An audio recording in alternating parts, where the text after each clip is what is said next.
You can run toward gunfire and still struggle to walk into your own living room. You can lead under pressure and not know how to talk to your family. We've lived that tension. Hi, I'm John. I'm a retired Army veteran, a law enforcement chaplain, a mental health professional, an assistant team leader in a hostage and crisis negotiation team, a husband, and most importantly, a father. And I'm Sarah. I'm the wife and mom who holds the line at home. We've seen what trauma does, what silence costs, and what faith can rebuild. We're here to talk to you about the part that nobody trains you for. Welcome to After the Call. Hey, what's up, everybody? Welcome back to After the Call with John and Sara. As you can see, I am solo because my beautiful bride is on a cruising the South Pacific. No, I'm just kidding. She is cruising the Gulf of America, as we call it now. So I get the privilege to come to you today. We apologize for delay. It has been a absolutely crazy week getting to this point to where I can actually sit down and record. Yes, it's Saturday afternoon at 4:30 in the afternoon, and I'm actually finally sitting down to record. So first, I apologize to you guys. We apologize to you. It has been crazy with finding out on Monday that the county wasn't going to pay for my classes anymore, to having to start a fundraiser, to having people in the community and around the country. From the bottom of my heart, thank you for donating. We were able to get the money to cover the classes. Now it's just some small expense stuff to help cover, like rental car to the from the airport. The one in October I have to fly to Phoenix. Just small stuff. So today's episode, though, we're going to talk about the walls that we build. And this week, it would have been very, very easy to throw some walls up. Not only have we had that happen, our daughter, Madison, called last night. Sarah was supposed to go to bed early so she could get up at 4 o'clock to drive to Galveston to get on the ship. And it just did not happen. Unfortunately, our daughter ended her relationship with her boyfriend, which is fine, cool. We support her 100% in that, and she is actually en route here to Granbury to be with me this week. Well, for a couple of days, just to decompress her. So, me being the dad that I am, this is going out to all the fathers out there that have daughters. I went to the store and picked up some popcorn, some brownies, some vanilla ice cream, some Sprite, some root beer, some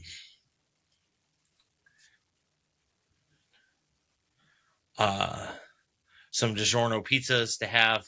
And then I talked to her a few minutes ago and said, hey, do you want pizza for dinner or do you want Panda Express for dinner? Because I know how much she loves Panda Express. I know there's a third option in there. I didn't want to say it. She's a huge Chipotle fan. So if she wants Chipotle, Dad will get her Chipotle. Yeah. These are the things we do for our daughters. It's not easy when you have daughters and they go through breakups, they go through different things. It's hard to know what to say, what to do. Even as a counselor, even as, that stuff, it doesn't prepare you when it's your own kid. No matter how many calls we go on, no matter any of that stuff, when it's your own kid, it makes it completely different, which, kind of falls in line with what we're talking about today. This episode is entitled The Walls We Build: Protection, Survival, the Cost of the Emotional Armor. That's a pretty big mouthful right there to say. But why first responders, veterans, dispatchers, law enforcement, EMS, firefighters, chaplains, trauma survivors build up emotional walls, and how those walls eventually begin damaging the very people and relationships that they were originally built to protect. Walls are great in the moment, but as time goes on, they fall apart. And that's not good. Yeah. So, yes, before the smart ass comments come in from everybody, yes, I dyed my beard. and I also dyed my hair.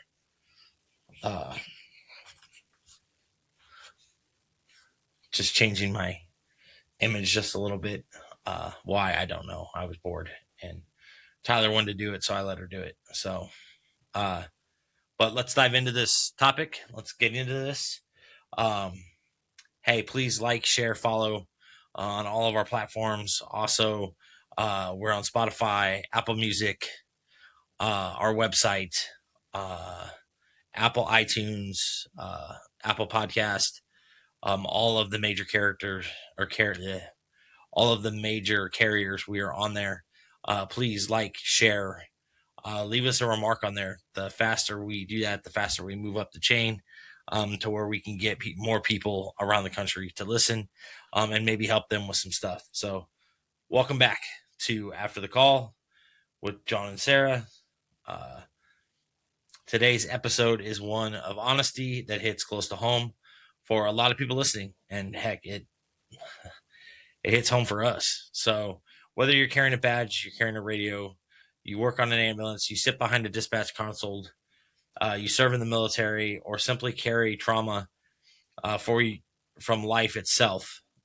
Just because you're in those jobs doesn't mean you didn't have trauma beforehand. You can't have that. This conversation is probably about you. Yes, about you.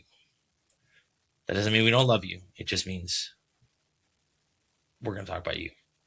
We're going to talk about the walls we build, not physical walls, not tactical walls, but emotional walls. The walls we build to survive, the walls we build to function, and the walls we build because somewhere along the line, we learned that feeling too much hurts. And the hard truth is that these walls may help us to survive scenes, trauma, betrayal, loss, stress, heartbreak for a season. That's, literally as we do that, I am running through the podcast in my head, but I'm also running through how to take care of my daughter and her needs as we go into this. A lot of first responders become experts at compartmentalizing. We've talked about that in the past, about that. Kathy Boone coined the term, which we are trademarking, trauma Jenga. We can't do the Jenga part because that's already trademarked, but we're going to come up with something, trauma box or trauma something to fill that in. So if you have suggestions on that, please let us know. But eventually, these same walls that we build begin affecting our marriages. They begin affecting our families, our friendships, our faith, even our identity. A lot of first responders become experts just in that small thing. But eventually, those walls don't just keep pain out; they start keeping people out too, which is not good. So, walls are survival mechanics. In the tactical environment, survival matters. Escape, evade, huge things. In combat, survival matters. In law enforcement, survival matters. In EMS, fire, survival matters. Even dispatchers, corrections, survival matters. Your lives are on the line. Just because you think you're sitting in a cozy, air conditioned room, it's not going to affect you. It's going to affect you. You can't emotionally collapse on every call or after every call. You still have to function operationally. So over time, your brain learns to protect itself. It puts up that wall to screen you out. And then something happens. You stop reacting. You stop processing. You stop feeling. That's the dangerous part, because emotionally, armor actually works for a while. It's kind of like, I'm sure most of you have seen the movie A Knight's Tale. I think that's what it was. Nice, with Keith Ledger, where he has this big bulky armor that's not built for him, and he constantly just gets beat down, slammed, because it's not made for him. And then along comes this girl who's a blacksmith that creates this armor and she puts the Nike swoosh on it. I want to know what the trademark fee for that was.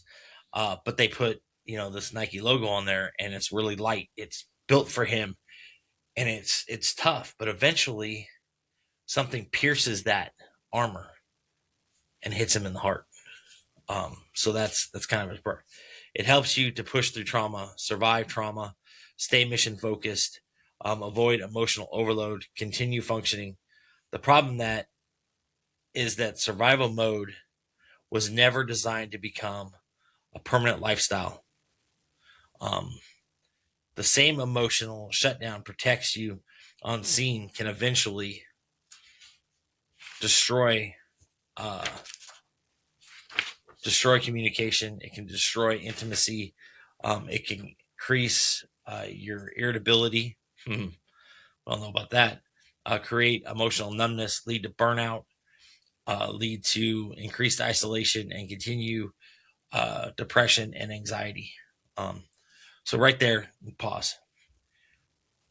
If you're feeling any of those things, if you're feeling your intimacy is destroyed in your marriage, your communication sucks, you're starting to feel emotional numb, you're leading to burnout, or you're in burnout and you're isolation, and you go to your agency and you tell your agency, hey, I need a break. This is what's happening. I'm literally on the brink of collapse. And your agency tells you, hey, suck it up, buttercup, move on. I want you to email me. Myself and Dr. Ward will call your agency. We will send letters to your agency, and we will stand up for you, because mental health should never be put on the back burner.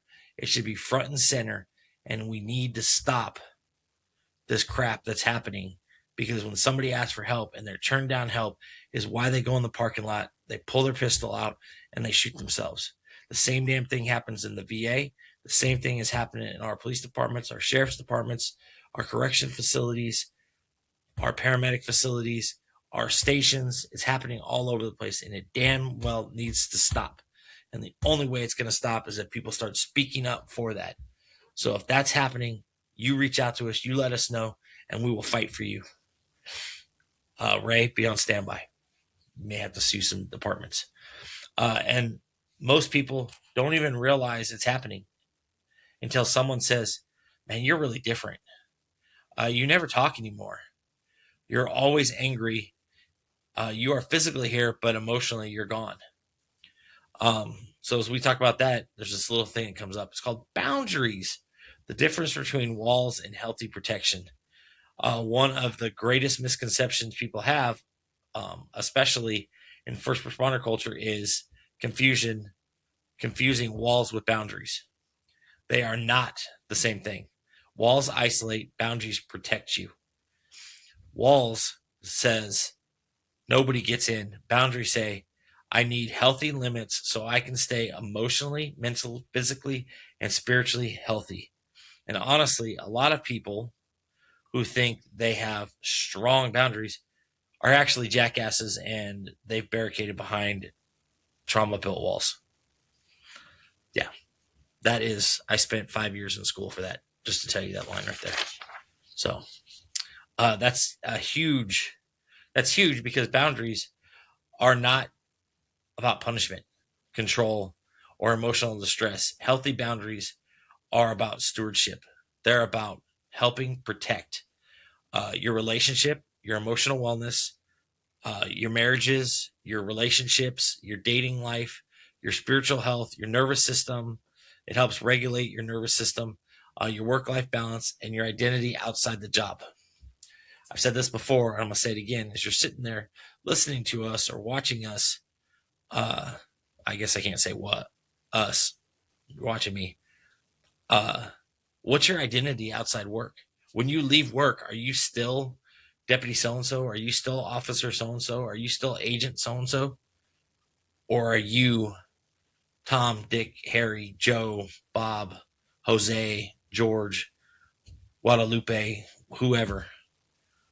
That's the question. Without boundaries, first responders eventually become consumed by the job emotionally, mentally, and spiritually. So why first responders struggle with boundaries? You ready for this? Okay. In law enforcement, EMS, fire, military, dispatch, and tactical environment, boundaries become difficult because the job constantly teaches us hyper responsibility. You become conditioned to think everybody needs me. I can't say no. If I'm not available, something bad could happen. I have to carry this. I have to fix this. And eventually your nervous system says, hey, jackass, we're never turning off and you're going to go through life and be miserable. So you are physically, when you're physically home, mentally you're still on duty. And that's not good. And that's what we're talking about today. And people losing themselves without even realizing it. Their identity becomes the badge, the uniform, the mission, the role, the crisis, instead of husband, wife, boyfriend, girlfriend, husband, father, mother, friend, child of God, human being, Wiccan, whatever it is. When the career becomes the entire identity, boundaries start disappearing. The difference between walls and boundaries. This is critical, so pay attention. Uh, Healthy boundaries allow us communication while protecting wellness. Walls prevent connection altogether. So let's break this down. Walls, uh, emotionally shut down, avoidance, isolation, distrust, keeping everyone out, pretending nothing affects you, pretending nothing affects you, pretending nothing affects you, pretending nothing affects you, pretending nothing affects you. Yes, I said that a bunch of times. That may be on the test. Refusing vulnerability. The V word. Walls are usually trauma responses. Now, compare that to healthy boundaries. So here's what healthy boundaries are: honest communication, protecting recovery time, saying no when necessary, emotional awareness, healthy limits, protecting your family tree. Understanding your emotional capabilities. Boundaries allows relationships to stay healthy. Walls slowly suffocate relationships. Why boundaries feel feel guilty. That right there. So as you're sitting there, you're driving and you're at home or you're cleaning or you're doing whatever you're doing and you're listening to that question should resonate with you. Why boundaries feel guilty. Many first responders feel guilty when they start creating healthy boundaries because they for so long have been open to, oh, well, I can do this, oh, I can do that, oh, I can be here, oh, I can do that, I can do this, I can do that, I can do. And then when they start to realize it's affecting them, then they start putting that up because they start to think uh, they're letting everyone down. I should do more. I'm weak if I need rest. People depend on me. I am so sick and tired of hearing people say, well, if I ask for help, I'm weak. You're not weak. It means you're broken and you need help. You need help. It's okay. We all go through it. I am sitting here in front of you on this podcast right now telling you that after the IED, I said I needed help. I could not deal with everything that had happened to that point in my military career. I was a basket case and was lost. I didn't know what to do. I didn't know how to function. My entire identity, my entire life, my team, everything was gone. I said, I need help. I wasn't weak. Though I was laying in a hospital bed, I wasn't weak. Is anybody else getting these calls from Cook Island? I don't even know anybody in Cook Island. Anybody else know anybody in Cook Island? I don't. I don't even know where the hell Cook Island is. What does that tell you? But they like to call my phone constantly, that's for sure. Uh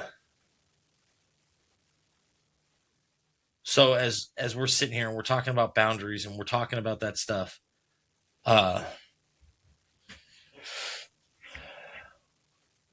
let's go back to healthy boundaries and compare them a little bit. So honest communication, protecting recovery time, saying no when is necessary, emotional awareness, healthy limits, protecting your family tree, and understanding your emotional capabilities. Having boundaries allows relationships to stay healthy. Walls solely suffocate it. So many first responders feel guilty when they start creating those boundaries that we just talked about. Having healthy communication or honest communication, protecting your recovery time, because everybody needs recovery time. If you're not getting 8 hours of sleep, 6 hours of sleep, your body is eventually going to slow down. There's a great book out called Generational Kill by Lieutenant Grossman.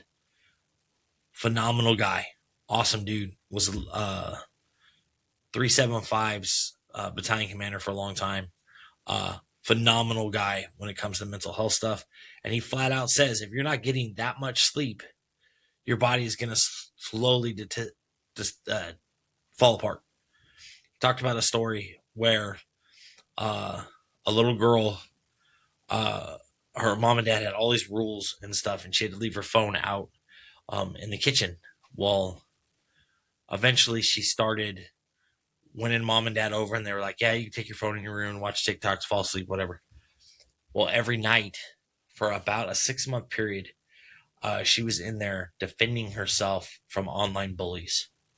I wish I had happier news. She ended up killing herself, and the parents found all of these messages from all of these girls that were just bullying her constantly. So instead of getting sleep at night, she was literally defending herself from these bullies. And she ended up killing herself. Um, horrible, horrible. Uh, as we talked about letting people down, I should do more. Weak people, I'm weak. If I need rest, people depend on me. But exhaustion is not a badge of honor. It's not. It's not an award you get for being the cool guy. It's literally one of those things. And people begin losing themselves without even realizing it. Uh, Burnout is not proof of dedication. Consistent emotional depletion is not healthy leadership. We, and I'm speaking to myself too as I say this, because when I was a young leader, I would do the same thing. Hey, you got to devote all your time. That's not healthy leadership. Looking at your guys and knowing every one of your people and knowing every one of their ticks and knowing, hey, you know what? So and so is off today. Hey, come in here. What's going on? That's the sign of a good leader. Knowing your people, knowing your shift, knowing your squad, knowing your people, and being able to say, hey, something's wrong. You're a little off. Hey, what's going on? And help. And if you're at that point and you have a mental health officer, call them. If you have peer support, call them. If you have a chaplain, call them. If they don't have a relationship with any of those people and you're like, hey, I got somebody, call me. Call me. I will more than willing take the phone call and help you any way I can. Sarah will take a phone call for a female to help them. We're here. We want to help. Ward will take phone calls. Sierra will take phone calls. We're here to help you guys any way we can. Um, Boundaries absolutely are necessary in marriages, not walls, boundaries. There's a difference between I need 20 minutes to decompress after a shift and leave me alone emotionally forever. One is a healthy regulation, and the other becomes emotional abandonment. So everybody should decompress when they come home from shift. You should. You've been in a high adrenaline rush for 12 hours or 10 hours, however long your shifts are, 48 hours. You're up here at this high, and you're like, man, I'm hurting. I need to decompress a little bit. Be honest with your spouse and do that. Don't lock yourself in the bathroom and close the door and just be like, leave me alone. I don't want to talk to you. That's not going to do anything. All that's going to do is shut them out, and they're going to start looking other places for what you're not giving them.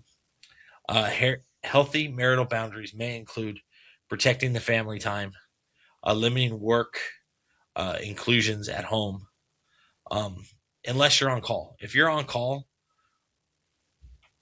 I wish Sarah was here to say this. If you're on call, communicate. Hey, I'm on call this week. Hey, we make get calls. Sarah and I have a standing date on Wednesdays that shifts time wise because of clients and some other things. But we intentionally will, even if we can't go eat, we'll go grab an ice cream cone or we'll do something just so we can talk and catch up on what's happened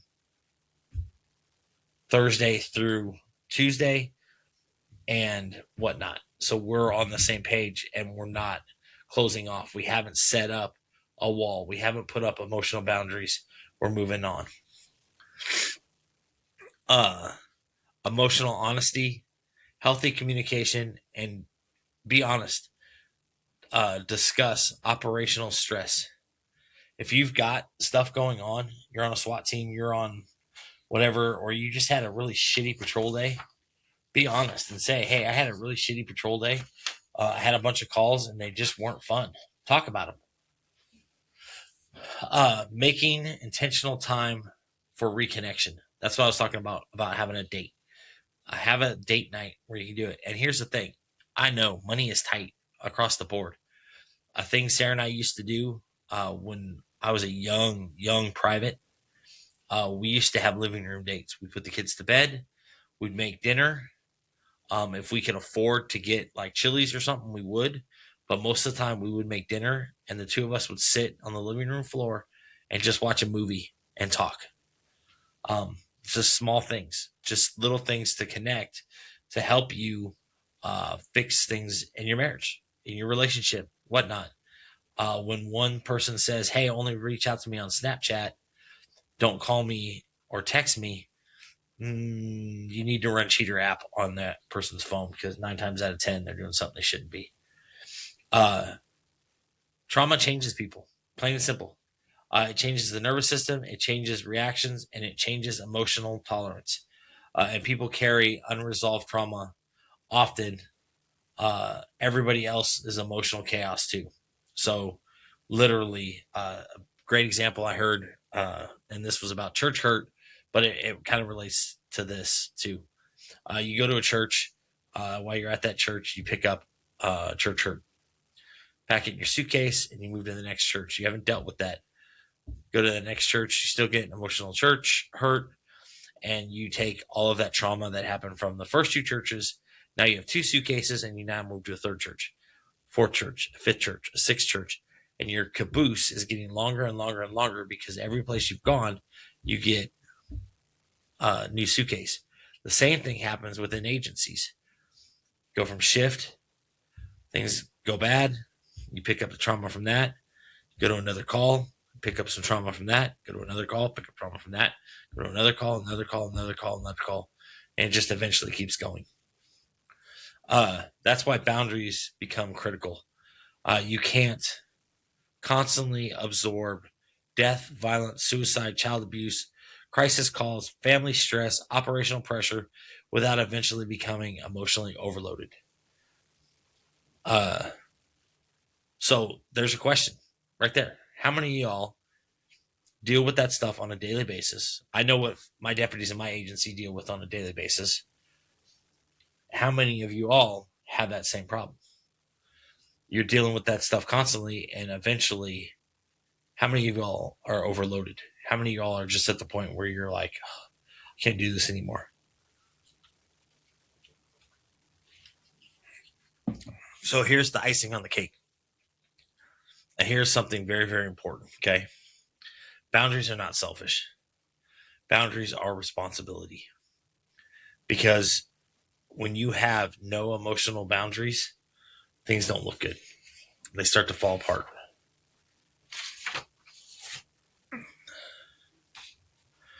Uh,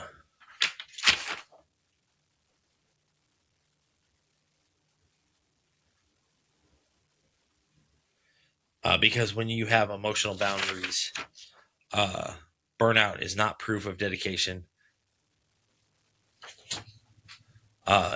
Resentment grows, exhaustion grows, anger grows, numbness grows, disconnection grows, and eventually you stop functioning from compassion and you start functioning from uh,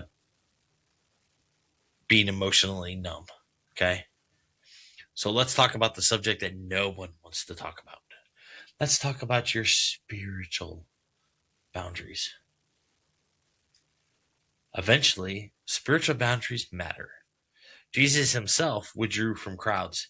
He rested, he prayed, he stepped away. But many first responders operate like machines. No rest, no slowdown, no processing, and no emotional release. And spiritually, that creates emptiness. People cannot pour endlessly into others while never allowing themselves to be restored. So take a bank, keep withdrawing money from it. What ends up happening? Your bank goes bankrupt. Your bank becomes negative because nothing's going into it. And you're literally like, yeah, I went to pull $5 out of the bank account, couldn't because it's overdrawn, because you're not putting anything back into it. No one's filling your love bank, your spiritual bank, your emotional bank. So that just depletes down to where it's in a negative and you can't operate like that. Uh, Eventually your spirit begins starving and you can't just stop at Whataburger or In and Out and get a burger and fill it up. It doesn't work that way. Many responders don't realize they are spiritually exhausted until anger increases, hopelessness increases, sarcasm grows. Some of us are very sarcastic all of the time, so that's kind of hit and miss. Purpose fades and compassion completely disappears from everyday life, and that's not good. So here are some practical boundaries every first responder should consider. Okay. Transitional boundaries create mental separation between work and home. Sleep boundaries protect, recover, and sleep aggressively. That doesn't mean thrash and turn and fight and all that stuff. That means get your butt some blackout curtains if you work night shift and you sleep during the day and turn your phone off. I'm telling you to turn your phone off. That email from the lieutenant will wait until you wake up before you have to go to work. Technology boundaries. You don't have to have emotional life, or excuse me, you don't have to have emotional live in your work group text 24/7. It means you don't have to keep texting 24 hours a day. Yes, some of those memes are hilarious. It'll be okay if you don't see them till you wake up. Or the TikTok will be okay if you leave it for a few hours while you sleep and then you come back. That just gives you more stuff to look at. Uh, Emotional boundaries. Not every crisis belongs to you personally. Ooh, ooh, ooh. Some of you just said, screw you, John. I guarantee it.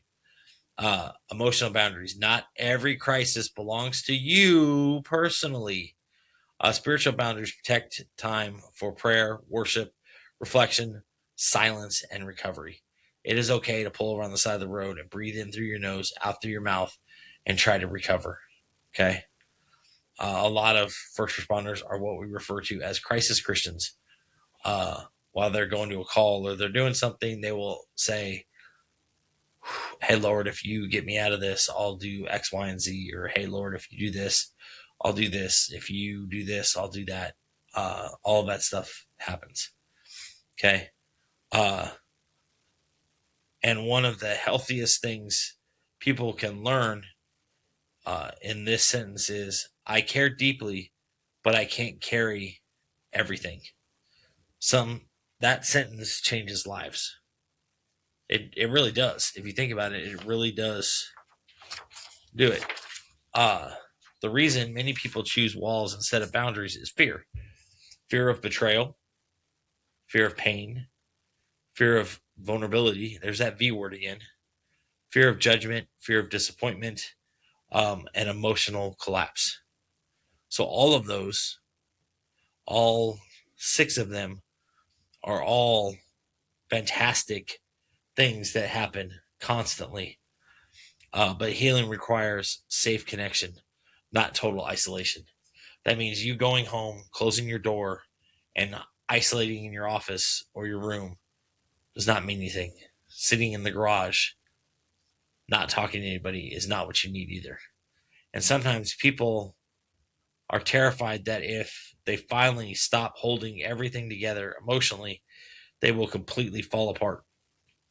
But often, what actually happens is this: for the first time in years, they finally begin to heal.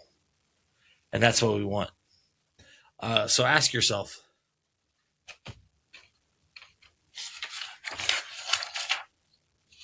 uh, these are some questions that I want you in the next week to think about.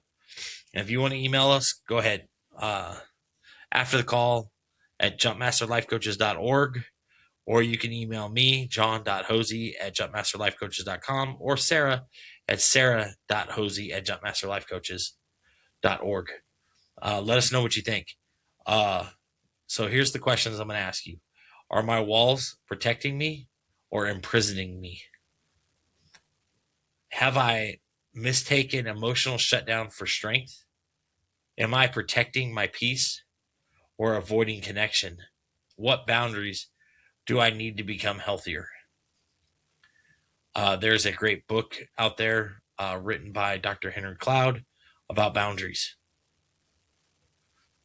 A great author, has some great series to read about. You don't have to carry every burden alone. You don't have to emotionally bleed for everyone else to prove you care. Healthy boundaries are not a weakness. Sometimes they are the very thing that keeps your spirit alive. And that's the difference between walls and boundaries. Walls isolate, boundaries sustain. And if you are going to survive this career, this trauma, the life, long term, if you're going to survive this career, this trauma, this lifelong term, you have to learn the difference. In the first responder culture, walls are often rewarded. And how many of y'all think that that's true? I 100% think it's true. Think about it. Suck it up. Drive on. Don't show weakness. Handle your business. Stay mission ready. We train people to stay composed under pressure and operate operational that matters. But nobody teaches most people how to turn it off afterwards. We just keep saying push, push, push, push, push. And families often don't understand what is happening either. They just see emotional distance, shorter tempers, withdrawal, silence, or exhaustion. Meanwhile, the responder feels, I'm trying to protect everybody. I'm trying everything. I don't want to burden anyone. And in reality, you're not burdening anyone. You're not carrying, you don't have to carry everything. And you're not really protecting anyone. You're protecting yourself when you can open up and talk about it. A lot of first responders honestly believe if I keep this inside, I'm protecting my family. Bullshit. Ding, ding, ding, ding, ding, ding. Bullshit, bullshit. Bullshit alarm is going off like crazy. But actually happens is silence creates confusion. Your spouse doesn't know if you're angry, depressed, disconnected, shutting down, or slowly drowning in emotions. How many of y'all have that problem?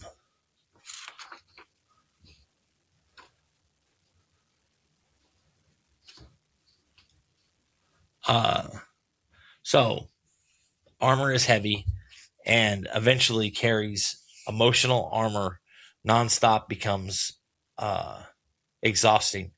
You start to notice emotional numbness, sarcasm, hypervigilant, fatigue, anger, disconnect, and loss of joy.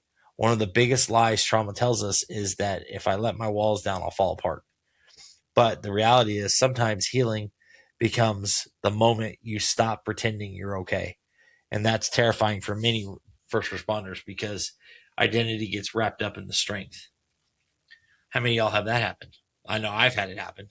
How many of y'all have it? People begin confusing emotional suppression with strength, isolation with control, numbness with stability. But numbness affects everyone. You don't just numb the pain, you numb the connection, the joy, the affection, uh, life. The list is long, so I got to change the page. So as you think about that, the purpose, the peace, all of that stuff gets sucked up. So let's go back to the damage that it causes in your relationship, okay, and your marriage. The walls show up eventually at home, okay? Your responder, and this is, we're speaking to spouses as we do this here, but it relates to everybody. A responder may survive operationally while their marriage quietly implodes at home. And your spouse often feel abandoned, emotional long before they consider leaving physically. Many spouses say, I miss who they used to be. They don't talk anymore. They don't talk to me anymore. They don't talk to anybody anymore. They emotionally are unavailable for me. And those three right there are bad. That means that people, uh, that is the start going back to affairs. That's where it starts to go. So now you emotionally closed off. You're physically not available. You're emotionally not available. So what happens? That person wants to feel love. They want to feel passion. They want to feel, and they start to move that direction towards somebody else. The tragedy is many first responders love deeply. They just stop knowing how to communicate emotionally. That's huge. There's no book on how to communicate effectively when you're growing up, when you get into this job. There isn't. So walls create misunderstandings, resentment, loneliness, emotional affairs. Sometimes physical affairs start from that, and communication breakdowns. And eventually, two people can live in the same house but feel completely alone, and they become roommates. And that's what we're trying to avoid here. Okay. Uh, so how about keeping the spirit alive? This is where we transition from survival to healing. You have to intentionally protect your spirit, not just your career, not just your body, not just your paycheck, but your spirit. And keeping your spirit alive means reconnecting emotionally, rebuilding purpose, allowing yourself to feel again. Allowing yourself to feel again. Ooh, that's hard. Reconnecting spiritually, finding healthy, finding a healthy tribe or community. So, finding a healthy tribe and a healthy community. So I know what you're saying right now. I don't trust anybody. Yep, you're right. First responders stick to first responders, rangers stick to rangers, airborne sticks to airborne, legs stick to legs, SWAT sticks to SWAT, patrol sticks to patrol, investigators stick to investigators, so on and so on and so on and so on. I get it. Okay. But you got to find people that you can relate to that are going through the same thing you are to help you grow and help you become healthy. You have to. But you have to have people that you trust, people that you can let your guard down with, people that aren't going to run in the neighborhood and go, hey, you know what so and so did? Yep, they ate 12 pudding cups. Yep, 12 pudding cups. Whew, bad person. That's just a small taste. And we all know it'll be something bigger. So for many first responders, healing starts with small things. Finally, sitting down and talking with a professional. Finally, talking with their spouse. Having their spouse come with them to counseling. Coming to talk therapy. slowing down, asking for help, reconnecting with faith, reconnecting with family. You know what the best part about being in Texas is? There's a church on every corner. You don't like that church? Go to a different one. You don't like that religion? Go to a different religion. You don't like this? Go online. You can find something online. There's people out there that will help you, people that will relate to you, people that you will be able to relate to and understand. So healing doesn't make you weak. Healing helps keep you operational long term. So that's huge. Right there. That's huge.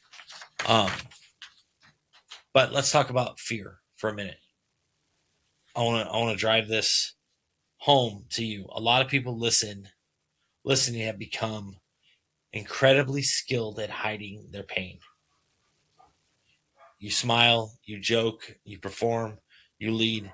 Meanwhile, you intentionally are hiding what's going on.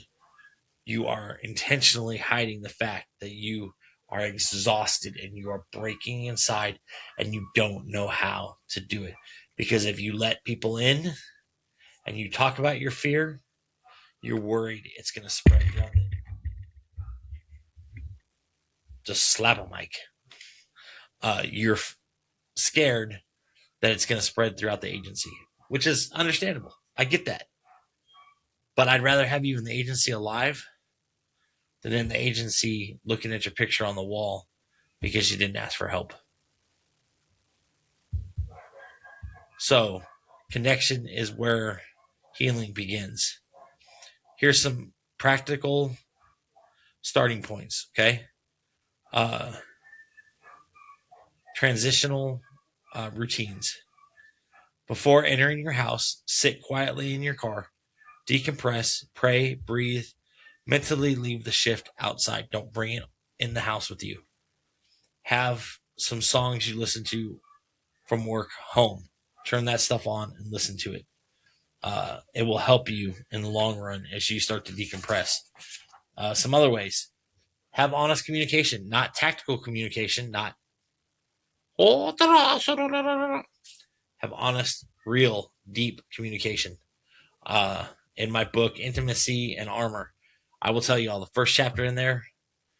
I'll throw it out there. Somebody's going to get offended, but I'm going to throw it out there. The first chapter in the book is stop fucking like roommates and fuck like teammates.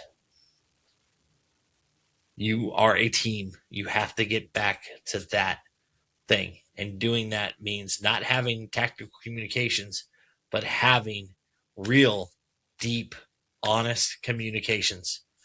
Build trust in a tribe. People who understand the trauma culture matter. Get yourself a professional to sit there and listen to you. And in saying that, this is going to piss some of my peers off, but if you walk into a counseling, you walk into a counselor and you look that counselor in the eye, and the first question the counselor asks is, tell me about your worst call. Stand up, shake their hand, say thank you for your time, and get the fuck out of there. Plain and simple. Okay? Get out of there. Counseling, peer support. There is absolutely zero shame in support.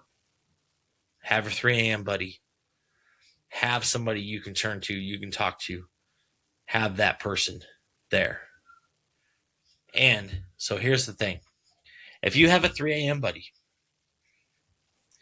and you call that 3 a.m. buddy and that 3 a.m. buddy gives you sound advice, but you don't like that sound advice and you call somebody else and that person gives you the same advice that your 3 a.m. buddy gave you, and then you don't like the result that those two gave you and you call third person and that third person gives you the same damn advice that the other two, guess what? You're the problem.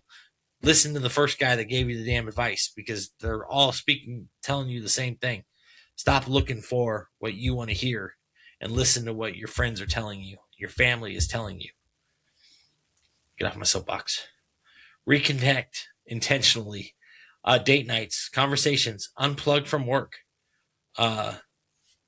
This thing right here. This is a great tool, but it is a freaking distraction. If you can leave it in the car so you're intentional with your date, do it. We all have that problem. I have that problem. We all have that problem. Leave it. Start rebuilding that emotional safety with your spouse, your boyfriend, your girlfriend, whoever. Uh, Spiritual walls can isolate us from God too. People start asking, why did this happen? Why can't I feel peace? Why am I so angry? Sometimes God isn't asking you to pretend you're okay. Sometimes he's asking you to finally stop hiding. I'll read it again. Sometimes God isn't asking you to pretend you're okay. Sometimes he's asking you to finally stop hiding in the shadows.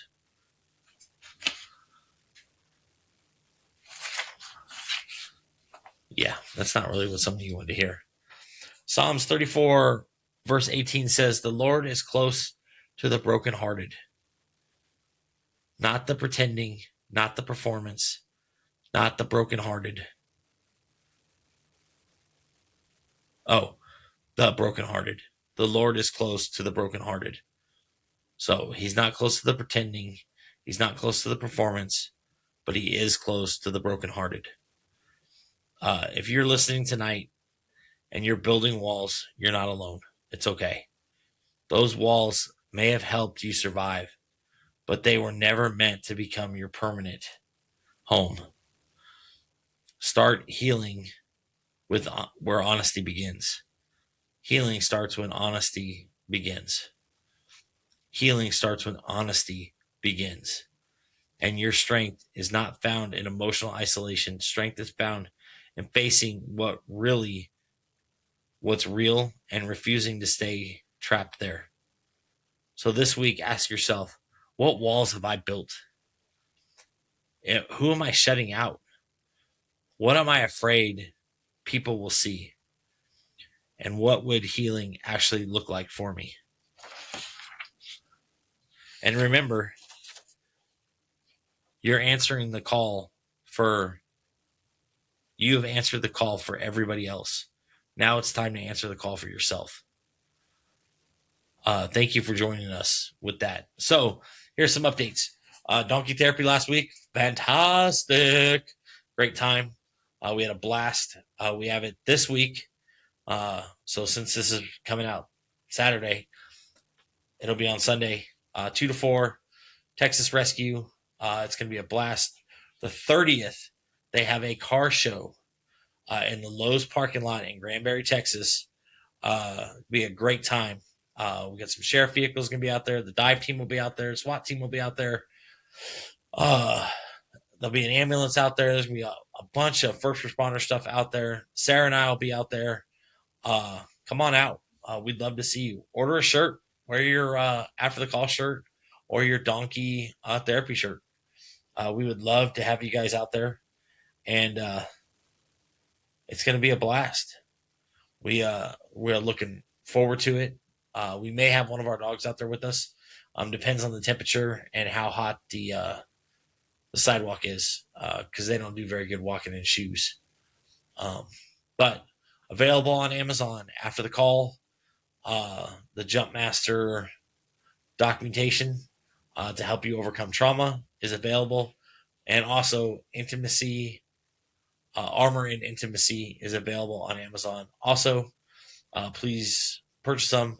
Hardback or softbacks are $25. Hardbacks are $40.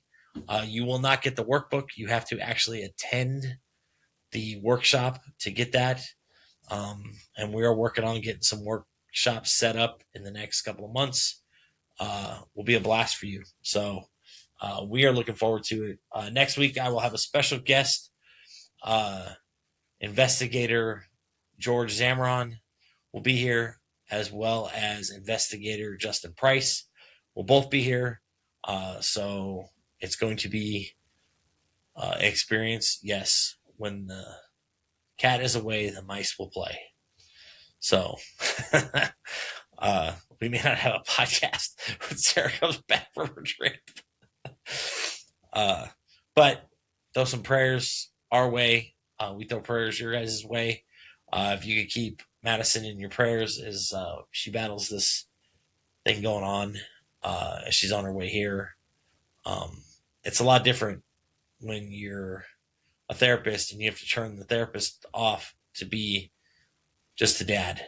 It's not fun, but yeah. So good things happening, some great things. We're looking forward to. Stuff's still available on our website. If you get time, check out our website, jumpmasterlifecoaches.org. We're also on Facebook, Instagram, Threads, True Social. Yeah, all of the major things. Oh, we're on TikTok too. I will tell you right now, TikTok is not going to get posted to this week because I have no idea about TikTok. I'm old. I can do Facebook and the other things. Also, I want to give a shout out to my sister-in-law who is recovering from breast cancer surgery. This is her second time dealing with breast cancer. She has gone through chemo and all that stuff, and this is the surgery to reconstruct everything and put everything back in place. So if you could keep her in your prayers and my little brother Josh in their prayers, that would be great. And also my other brother Chris, who I don't talk about very much because he's a knucklehead and he's stubborn. Please say a prayer for him. He is having heart surgery next week that he sprung on me this morning when I was talking to him. Also, if you go to GoFundMe, we have a GoFundMe page set up for the classes for negotiators to go to. Our goal was $2,000. It's at $3,500 right now. We're at $2,010. We just need a little bit more to help offset some cost stuff. Airline tickets have gone up a little bit because it would cost us more money to drive to Phoenix than it would be to fly, which is ridiculous. But anything you can do, $5, $2, $1, anything you can do would greatly be appreciated and help us out.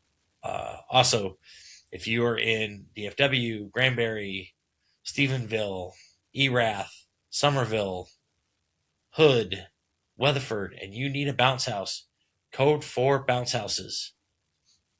Fantastic service run by Justin. I'm going to make him talk about Code 4 next week. He's got some awesome bounce houses. I'm happy to say softball season is over, but we are getting ready for fall ball. So Tyler's already started training to get ready for that, even though we have the summer, because I made her watch a video that Derek Jeter said he took 500 swings a day to get better. And Michael Jordan shot 3 throws for 2 hours a day to get better. So that's what she's been doing. She's getting better for it. Keep them in your prayers as they head down south. Not looking forward to them being gone, but it'll be good. I'll be putting to test all of my stuff we've talked about because, as you know, we have 6 dogs. In about 2 hours, we're about to have 7 dogs in the house. So that'll be an experience. So, yeah. But we love you all. We miss you all. Stay frosty. Stay safe. If you need anything,